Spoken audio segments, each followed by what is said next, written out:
Hello, everybody. It is Friday, February 3rd in the evening, and I have reran most of my stocks through my valuation spreadsheet, which is a very different spreadsheet than a lot of people would use because I conceive of valuation of hypergrowth stocks differently than the current bearish market that we have. And so I want to present to you what I think about all of the stocks in my coverage universe. But before I do, I have a few points to make. So my premise is, first of all, I have done my due diligence and an in-depth analysis on almost each of these stocks on my channel. So on video, there's an analysis for almost all of these stocks that I'm presenting, except a few that I haven't done on video yet. But you bet that before I was even doing YouTube, I analyzed them. And so there's things that I know to be true about these stocks, which make me confident in using gross profit and not earnings, gross profit as the key element of my favorite valuation metric, which, in the legacy investing 1980s world would be the PEG ratio, the price to earnings to growth ratio that was popularized by Peter Lynch. But I believe as a high growth investor today, it's important to use a broader approach, or at least to move up in the income statement and at least focus on gross profit. So the way I'm looking at this is that all of these companies are optimized for gross profit. Therefore, it makes sense to value them on the basis of gross profit. So the main metric, how I judge which stock is least undervalued, is enterprise value divided by gross profit divided by revenue growth. And enterprise value, why do I use enterprise value? Because I want to be able to punish debt carrying firms, right? If you do price to earnings ratio, PE ratio, you're going to get to some stocks, for example, that are getting unfairly seen as undervalued. Well, it's not the case, right? If you were to take a GM and you use market cap of GM over earnings, you're going to say, oh, GM is so cheap. But if you actually take enterprise value of GM over earnings, then you realize that GM, has well over $100 billion in debt, and actually GM is much more expensive than a lot of stocks, and I wouldn't touch it because it has so much debt. So you need to punish debt-carrying firms when you analyze firms, right? PE doesn't punish debt. Enterprise value does. So that's why I use enterprise value instead of price. Gross profit and revenue growth, by the way, is the same as Peter Lynch's formula. That hasn't changed. And gross profit, I use over earnings. Why? Because I have done my due diligence on these firms, and I trust them to allocate properly OPEX. Like, I know that many of these stocks spend a lot on marketing, but that's marketing spend that is well spent because it's acquiring recurring revenue customers that are going to spend with those companies for a decade, right? Same for R&D. I know a company spends on R&D. I'm okay with it if it has a proven return on R&D. So that's why I use gross profit, and I don't punish stocks in my valuation metric for them investing in the future. Because if you don't invest for the future, then you don't have growth. If you don't invest in marketing and gain a customer for the long run, you don't have growth. So that's why I use gross profit. And also, a lot of people, get stuck with GAAP earnings. And, stock-based compensation is penalizing firm in their earnings. And that bothers a lot of people. But that doesn't bother me, because to me, an employee that has stock-based compensation, they're going to be the most motivated employees out there. I have a whole philosophy as to why I'm not too bothered with stock-based compensation. So if you really have an issue with stock-based compensation, maybe investing in most hyper-growth stocks is not a good idea for you. Not investment advice, of course. I don't give any advice. So let me get into the weeds of the document, all updated as of this Friday evening, February 3rd, 2023. So what are the cheapest stocks? Well, the top cheapest stocks right now are HIMS, Teladoc, StoneCo, Pubmatic, SOFI, MELI, and Nubank, right? So HIMS and TDOC, they're both in the revolution of healthcare through digitalization, right? StoneCo, that is what I like to call the square of Latin America, right? The square of Brazil, more specifically in the case of StoneCo. Pubmatic. So Pubmatic is an ad tech company that focuses on the publisher side of the business, on selling space on behalf of publisher to advertisers. SOFI and Nubank Holdings, these are neobanks, and those are very compelling by any means. And then MercadoLibre. MercadoLibre, the best way to talk about MercadoLibre is kind of an Amazon of Latin America. In Latin America, Amazon is not the leader, MercadoLibre is, and they have a bunch of other side businesses like payments, etc. So these are the top 7 cheapest growth stocks. In my universe, there's a few stocks that I don't analyze in this universe like open, because they are too complicated to analyze in terms of linear revenue growth. So I only include stocks that have more linear revenue growth here. So briefly, let me walk us through the stocks. So what are the stocks? Let's go. So the first one are energy revolution stocks. So there's lots of stocks you could invest in, but there's 2 of them that I find extremely compelling, which is Tesla and Enphase. And the way to look at Enphase is they do a lot of things that Tesla does in its energy division, except they don't have the cars. And Tesla is mostly valued on the basis of cars.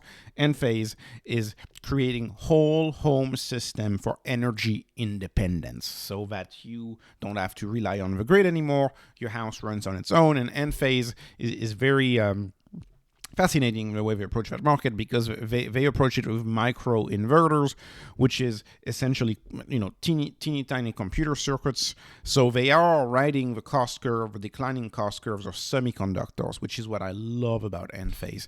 And they really have a whole home solution. So fascinating company. And Tesla, of course, I talk a lot about Tesla on this channel, so I don't think I have anything to add on Tesla. But what we can see is that, frankly, these companies trade pretty much in line. I mean, it depends on the month. But right now, they trade pretty much in line. And I would argue, compared to so many stocks in the S&P 500, you're not paying a lot for that growth. You're really not paying a lot for that growth. But nonetheless, let's move on. So, stocks number 2 is healthcare. So we have HIMSS and Teladoc. And this is where this is so surprising. HIMSS grows twice as fast as Teladoc, right? And that is wonderful. But when you look at the valuation, I think it's important to not discount a company like Teladoc, because Teladoc still grows at my threshold above 30%. I only look at stocks that go above 30%. Teladoc is expected to have 35% next year. And you're paying roughly a little cheaper for HIMSS, for Teladoc actually, than HIMSS is a little cheaper. But when you adjust that for revenue growth itself, you can see that you end up with a 0.11 ratio for Teladoc on revenue growth and a 0.07 for HIMSS. So this talks to a testament of how cheap HIMSS is. In fact, this is the second cheapest company per that metric.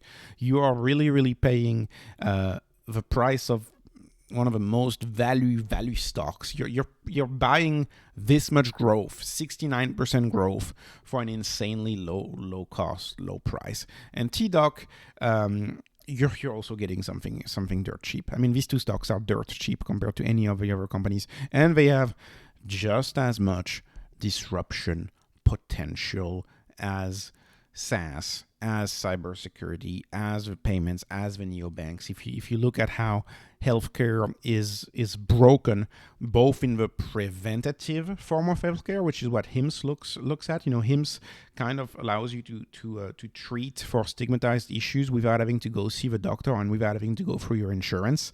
And actually, what you find out is when you do that, people get treated. Because having to go see a doctor and go through your insurance and go through a set of referrals is too much of a deterrence, and so you end up not getting yourself cured. With HIMSS, you can in an anonymous way, and Teladoc is really trying to disrupt the insured healthcare, the healthcare for those who use health insurance. So the total addressable market for both of these are huge, but HIMSS really is creating new demand. It's really induced demand by their product. It's creating demand that wasn't there before. Teladoc is disrupting existing demand. Love both of these companies, and they are about equally the same position in my portfolio, mostly because I've been adding to HIMSS a lot recently. All right, let me move on. The SaaS companies. So I've divided them into cybersecurity SaaS and data warehouses, data lakes, and data monitoring SaaS, and data analysis in the case of the operating system that Palantir is trying to create. So we can see we have a whole bunch of different valuations going on. Snowflake is extremely, highly valued. Snowflake has the highest valuation of the bunch. In fact, it has the second highest valuation of all of the stocks on this.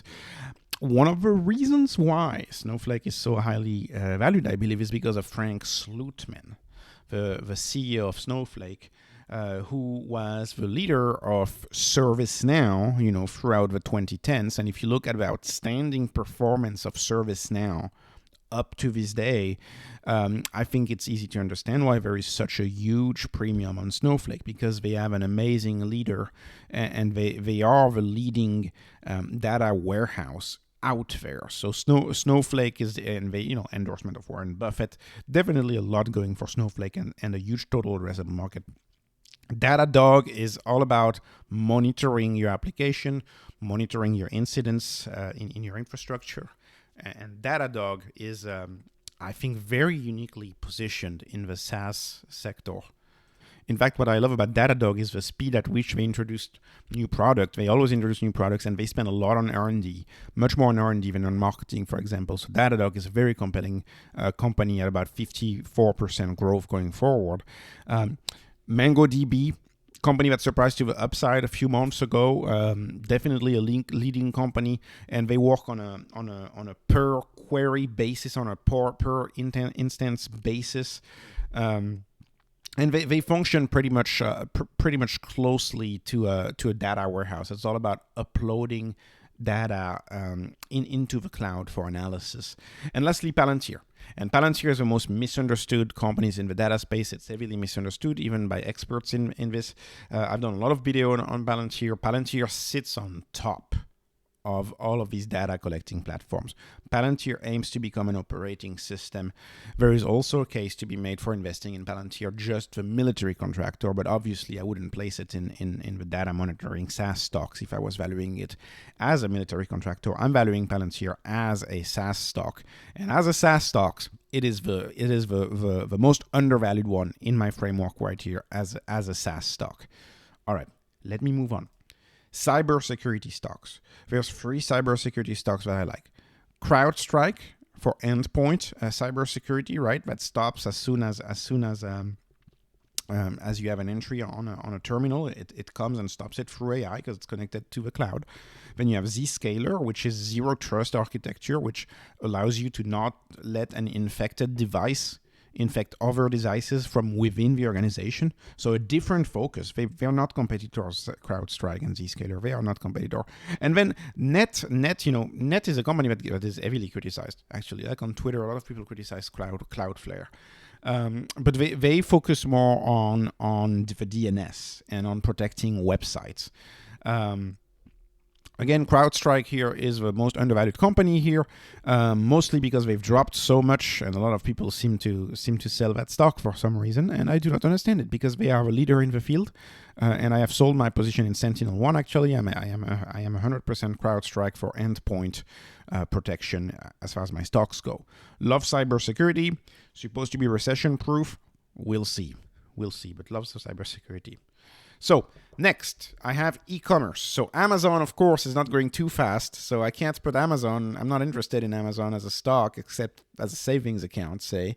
But I think e-commerce is still a mega trend that is still in penetration, right? I mean, retail is slowly fading away, and it's all becoming e-commerce. But Amazon is obviously leading, and it's not growing too much because of the law of high numbers. So, which is why I focus on MercadoLibre for Latin America. Still close to 50% growth. Very, very inexpensive in my framework right here. In fact, it was one of the 7 stocks that were heavily undervalued. One of the top undervalued stocks in this framework is MercadoLibre, despite the rise that they've had recently, despite the bankruptcy of their closest competitor, they are still doing so well. And then we have Shopify. And Shopify, frankly, I find very expensive. Like, I know they raised prices recently and the market is very excited, but I find that Shopify is very expensive. And that's actually one of the stocks that I'm considering selling right now and swapping into better stocks or stocks with more addressable market. I think Shopify has made a lot of mistakes recently. And so even though I still own Shopify, the growth is also for 31%. So again, it's close to my threshold here. So I'll see what I do with Shopify, but it's ran a lot recently. We can't forget that it's ran a lot recently, and it's becoming closer to a 1, which I don't want to see. I don't like to see. Okay, let me move on. DLocal. Stone and Square. These are my payments companies. So DLocal facilitates payments for mostly large corporations around the world with different local systems, currencies, etc. I still own DLocal. If you've been following the channel for a while, I've been saying that I was going to sell DLocal because of a short report. I haven't touched the stock. I still own it. I still think that DLocal is a very compelling business with a middle range valuation. And very high growth, right? 60% revenue growth. That's very, very high. I do not know what I'm doing yet with DLocal, so I'm just letting it run for now. Because like I said, I'm in no hurry on this one. Stone. Oh, I have much stronger opinion on Stones. I love Stone. StoneCo. So StoneCo, that is the Square for Latin America. All right, and I put it with Square for Square in the US, just below. It's funny. So it's the Square for Latin America, knowing that they're about 80% Square and like 20% ERP system for small enterprises. So kind of a QuickBooks ERP plus a Square together. They're trying to bring both of them to equilibrium. And I still think StoneCo is unfairly punished by the market. The stock dropped before every other stock. It dropped because of an issue in the Brazilian collateral system for small business loans. But that issue is behind them now. They've taken the losses, yet the stock still has to recover.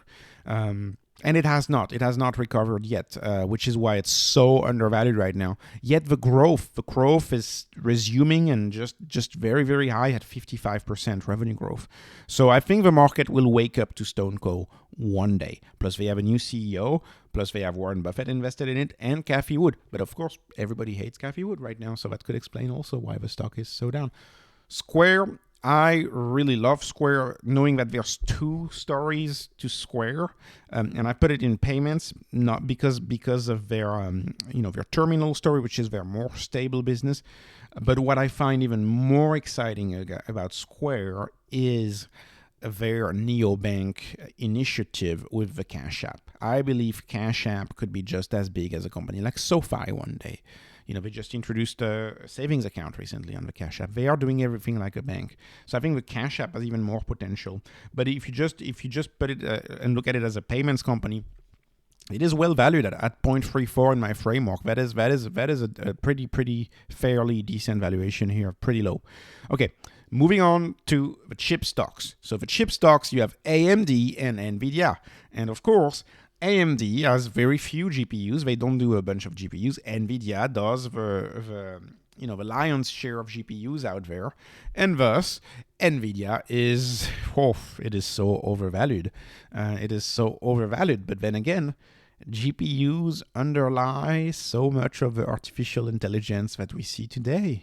Things like DALL-E, ChatGPT, Stable Diffusion, all of that stuff is powered by Nvidia's GPU, and they are the leader in GPU. So how much of a premium is that worth? Plus, Nvidia was one of the best performing stock over the past 10 years. How much of a premium is Nvidia worth? Probably quite a bit. I own Nvidia. I bought it much cheaper than that. I'm not selling it, but I'm not buying it either at this price. I'm just not touching it. Just putting it away in my portfolio, not touching it. AMD, however, is a different story. I am buying AMD. I love a lot of the things that AMD is doing in CPU. It seems to me like AMD is stealing business from Intel.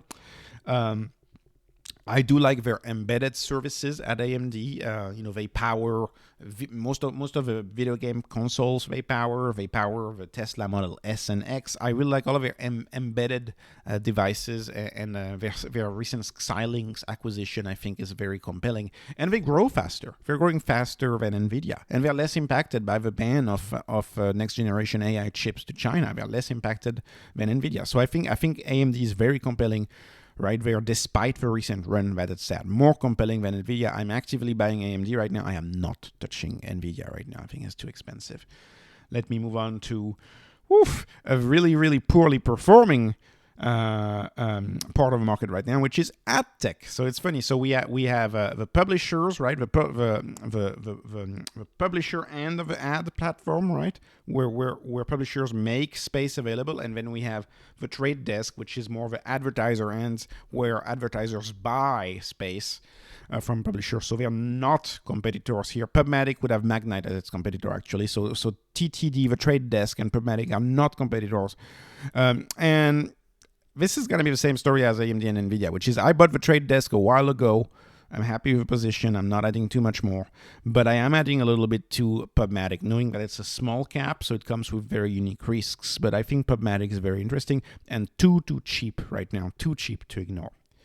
Let me finish with Neobanks. So, frankly, I don't know which one to choose between Nubank and SoFi. I have a much bigger position in SoFi than Nubank, and I prefer SoFi, but that's because I'm biased. That's because I live in the US. I have an account with SoFi. I can see what they do. I know what the rates are. I can assess SoFi much better because I live in the US. So there's less uncertainty for me investing in SoFi because, I see their ads every other day. I live here. But nonetheless, Nubank, everything I read about Nubank tells me that it's kind of the SoFi of Latin America. They're kind of doing just as well in Latin America. In fact, their enterprise value are not too far off. They are not too far off. Nubank seems to be growing a little faster than SoFi. But frankly, when I look at how much are you paying for that growth, you're paying a pretty inexpensive ratio for that growth, whether you buy Nubank or SoFi. So Nubank, again, it's a bet on Latin America. SoFi is really the North American market. Like I said, I have more uncertainty for a company like Nubank because I've never been to Latin America actually, and I don't know that market, but I know numbers, and those numbers look like they are very good. And Nubank looks like a neobank that is set to disrupt a lot in Latin America, just like SoFi is set to disrupt a lot of legacy banks in the United States. So this was my almost comprehensive list of stocks. Not exactly. I'd say I put 90% of my positions in here. So this was mostly comprehensive. I really hope that you enjoyed this video. It took me quite a while to make it, so please subscribe. I really appreciate if you can subscribe. I updated all of this today, so it took me quite a while. So I appreciate any subscribe I can get. No investment advice. This is just entertainment. Thank you for your support, and thanks for watching. Have a great day.